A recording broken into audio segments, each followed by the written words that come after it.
when you look at technology, that when we join service, we can put a black screen or we can reveal ourselves, right? Yeah. But in our church, we somewhat are exposed because we're there's a minimum amount of us. And when I say that, let me explain. Churches now, mega churches, they have this service on Zoom, and people might not even know if they've been to church or not on Zoom because there's so many people that's joined online. Mm-hmm. So you don't even know if they were in service or not. So it's like it somewhat can be a hidden thing where, like, sometimes now people go to church and it could be even an image thing. Oh yes, Sister so-and-so was in church. Yeah. Brother so-and-so was in church, right? But now we can't even, except for our church, we can tell if who was here because our church is very small. Yeah.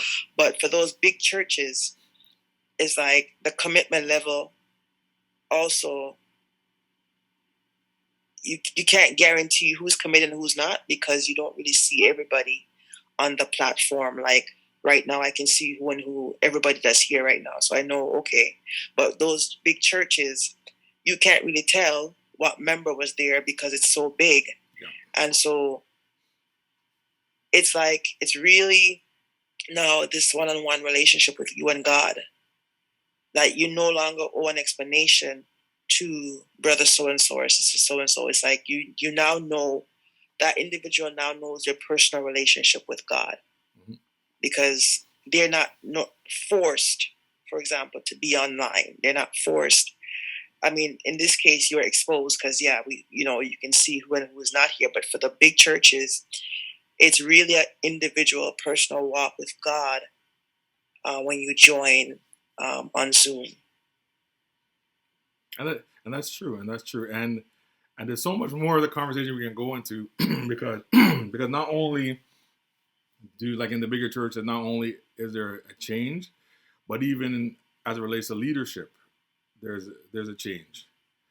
Because people were coming into the church, and when you have a large church, you have all these kinds of benefits of having a large church. But the other problem with a large church is that sometimes people are not happy in the large church, but they attend because of programs or because the music is nice or because they have a lot of friends there. But what happens now is when you're in a pandemic, usually the music is not as nice coming through Zoom or whatever. And a lot of churches don't even have music anymore. And then also because people are already upset with the church, now they have an opportunity. Because the mentality of people in a mega church is a little bit different than people that are like more in a community or family church, is that they kind of go to the church to see what they can get from it. So now I have a choice. I can go on TV. I can go on Zoom and meet with the mega church, the large church that I go to, or I can go on YouTube and I can see TD Jakes. And their music sounds amazing through their platform. So now if I don't have an investment in that church, or if I don't love the people there, if I don't have a connection with it, or I don't have a particular teaching that speaks to my heart, I'll just stop attending because virtual doesn't make sense when I'm trying to find something for myself. I could just go get TD Jakes or get whoever else is out there that I may really enjoy. So it's a different experience because I've seen some pastors that have really had a difficult time because, for example, they'll have a YouTube station. They have a church, 1,000 people, 500 people, and they have a YouTube station, and they're streaming their videos live. And the thing about YouTube that's dangerous is that the people that come to your YouTube station, they don't have to come from your church. So you can actually do a YouTube video and get other people from other churches come to your YouTube station. But these large churches in Toronto that are doing YouTube videos, they get like 10 people. Some of them get 25.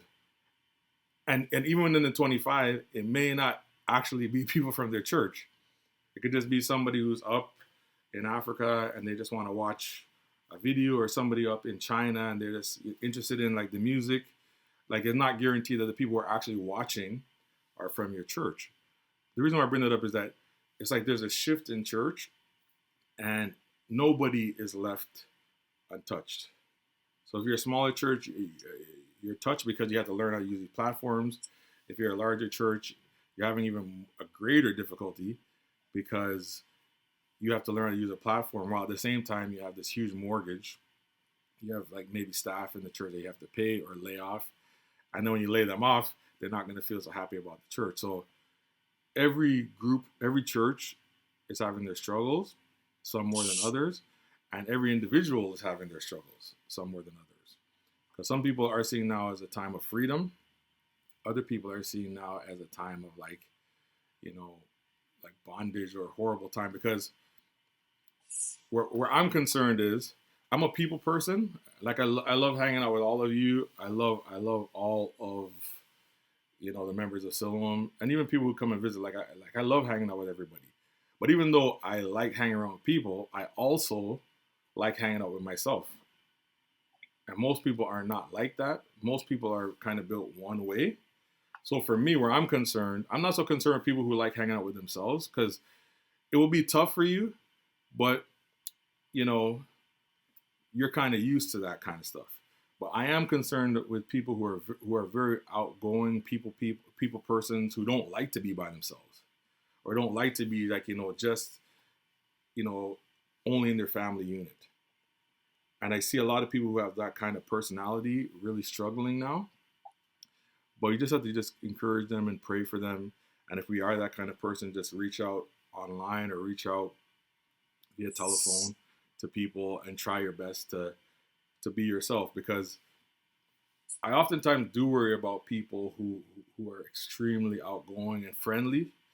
Because for me, I'm struggling a little bit. I'm struggling because I want to hang out with people and I want to come and visit people. But then I keep thinking, I also don't want to be in the newspaper as a pastor who's, throwing around COVID on people, right? So I'm praying and I'm just believing God that as time moves on, this particular situation will be changed. But I think it's just good for us to look at some of the strengths in the change and some of the weaknesses in the change so that we can guard against the weaknesses, but we can also build upon the strengths. But I brought that point up because it's like, sometimes you wonder if, and it's not for me to judge somebody, but some people go to church for the wrong reason. Yeah. And when I brought that point up about the big congregations, that sometimes are they going to church for the right reason because they love God, or is it because of convenience, because of family, or because the church is across the street, or whatever reason? But are they going to church because they love God? And that's why I brought the point about the technology, that when you're on this platform, Zoom, and let's just exclude our church, and a church that's like 10,000 members, and they don't show up, it means that, okay, all this time they weren't going for the right reason. They weren't loving God, and that's the sad part, is that in this pandemic, you realize that people truly don't have that bond or that relationship with Christ. And when they don't show up, for example, in a service, in a meeting, that they didn't really have a love for God. It was just an image thing. And it's now exposed that it's an image thing because they don't show up at all on the platform. Right? But I agree with you 100%. But I think that like churches also have to take some responsibility. Is because what you promote at your church and what you what you teach, it impacts people. So what happens is that mega churches, they build their churches at the expense of smaller churches. So for example, if someone comes to our church and they come from another church, I generally have a conversation with them about like why they leave their other church. And once in a while, the person left for a bad reason. So then after, in that kind of situation, I try to see if we can fix the relationship where they come from, because it doesn't make sense that you're going to leave angry and vexed at your old church. When really the fault is not even the pastor, the fault is yours, right? So that doesn't happen all the time, but once in a while that happens. But here's the one thing I realize with mega church pastors: almost none of them ever ask the person why they leave. A lot of times they inveigle or they encourage the people to leave their church. Maybe people here today have been asked by another pastor to come to their church and to be a member of their church, maybe, because that's how their church grows. But here's the problem: when you grow the church like that, you have to convince a person to move away from morality to some kind of carnal thought. Say the music over there, they don't have no music over there. They don't have like children ministry. They don't have this. They don't have all this stuff. So once you convince a person to leave based upon those premises, when they come to you and you no longer have those things, what are they going to do? They're going to leave, right? And I think that a part of it is the heart of the people. A huge part of it is the heart of people, but another heart of it is the heart of leaders, because we need to be more honest and we need to think more about the best interest of a person than to think about the best interest of ourselves. And I think that this whole pandemic kind of brought us to a place now where a lot of things that we were doing wrong, it's like it's come to light now. And because it's come to light, it's kind of like, and in fairness, nobody's perfect. We all make mistakes. I make mistakes. I've done things that are probably wrong. I've maybe even upset some of you who are here. So I'm not saying that in any way our church is perfect, but the difference is that there's some kind of interest in people that are here. Like when something good happens to you, I'm actually happy. When something good happens to you, I'm hoping that other people in the church are happy. But you go to some churches and it's very much like a business. And now when you're not delivering the product that I want, I don't go anymore. Because that's the one thing that I really, really noticed just from, just looking at the technology and things like that. It's almost like the church was set on a reset. Because you have some churches that have 15 people in it, and you have another church that has 1,500, and they're both on YouTube, and they both have the same amount of people watching their live video as they're preaching on Sunday. Like they both have the same amount. So it's almost like there's a reset. And I just bring that up to say that I think that God is trying to send us a double message. One is that time is winding up and things are about to change a whole lot more. And I think the other side is that God is saying that it's time to get away from the gimmicks, get away from the tricks, and just preach the gospel and tell the truth to people and encourage them to grow in God. Do you think a church can, or let's say an assembly, can be too big for a pastor to have a relationship with the members? Like how the church started was house to house. They were breaking bread from house to house. So it's very, very personal, very, very intimate relationship. And so do you think that a church can get too big? Because I know that the church on a whole, we know the churches around the world, the globe, right? But I'm saying like an assembly can get so big that the pastor does not have that connection with the congregation. It's almost bringing me to my second question. I'm going to ask a second question that will kind of address that. But in the bigger picture, what I would say is if we go to the scriptures, we'll see that the church in the scriptures is a lot different than the church that we have today. And my question was going to be, what is the difference between the church that Jesus founded and the apostles founded and the modern church? That's kind of my question. But before we move to that question, here's the thing. When the church started, 3,000 people got saved on the day of Pentecost. 3,000. And Peter and the disciples were the only leaders.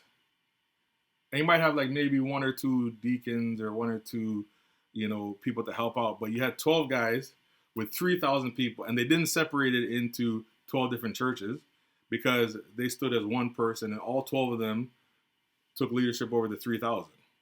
Then a few verses later, 5,000 people get saved. So that's 5, 6, 7, 8. So you have 12 disciples and you have 8,000 people. And then the scripture goes on to say that Peter and these guys kept preaching until it was like everywhere.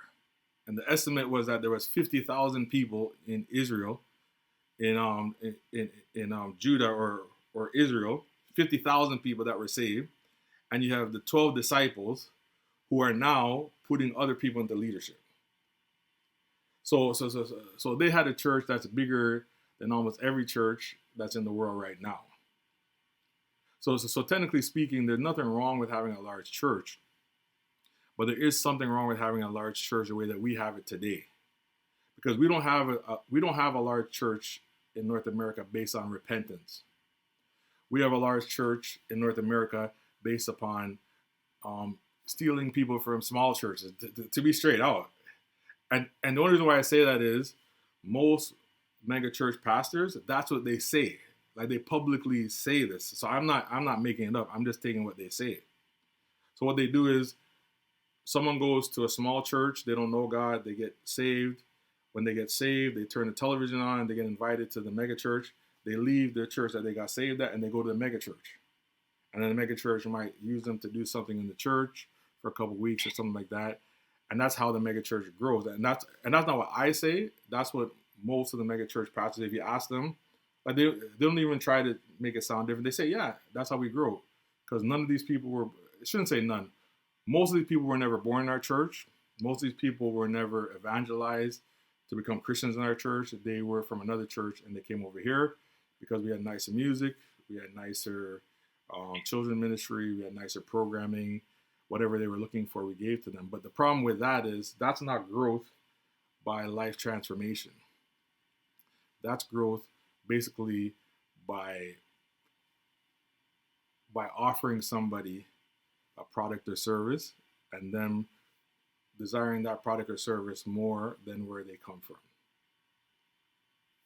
So at the end of the day, there's a double, because I agree with you 100%, Jimmy, but there's a double responsibility. So it's not just people, it's people and then the environment set up for the people. Because it's almost like supply and demand. You provide drugs for a community. So as a drug dealer, you're responsible for providing the drugs, and then the community consume it.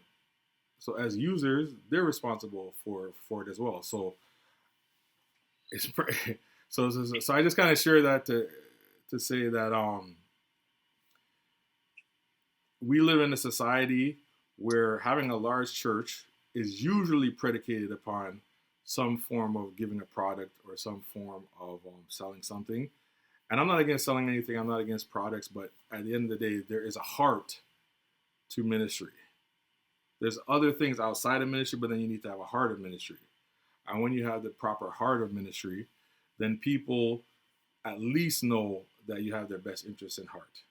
Even if they don't want to stay with you, even if they don't trust you, I shouldn't say trust you, even if they don't want to continue to come to your church, they can leave knowing this person wasn't trying to hurt me. Whereas I find that there's nothing wrong with having a big church, so long as the people who are running it and the people who are a part of it have good hearts. But we're living in a day and age where people don't focus on the heart. They focus on other aspects of life other than a person's heart. But before I move into the word, I just wanted to ask a question very quickly. Is what are some differences between the church of the apostles and the church, the modern day church that we have today? Like, what are some differences? Well, you just said it, some people, it's all about numbers. Mm-hmm. Whereas, back in the day, it was really about saving their souls. Yeah. It wasn't about having a big church. If you get big church in the process, great.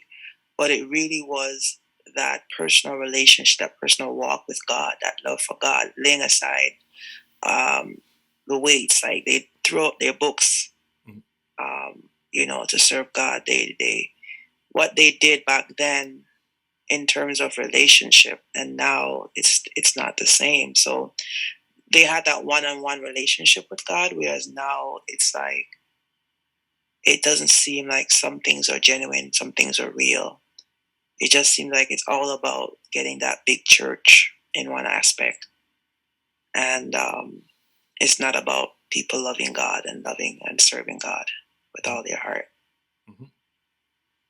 And then the one thing that I would add, mine's going to be a different topic that I'm moving off to, is the Pharisees and the Scribes.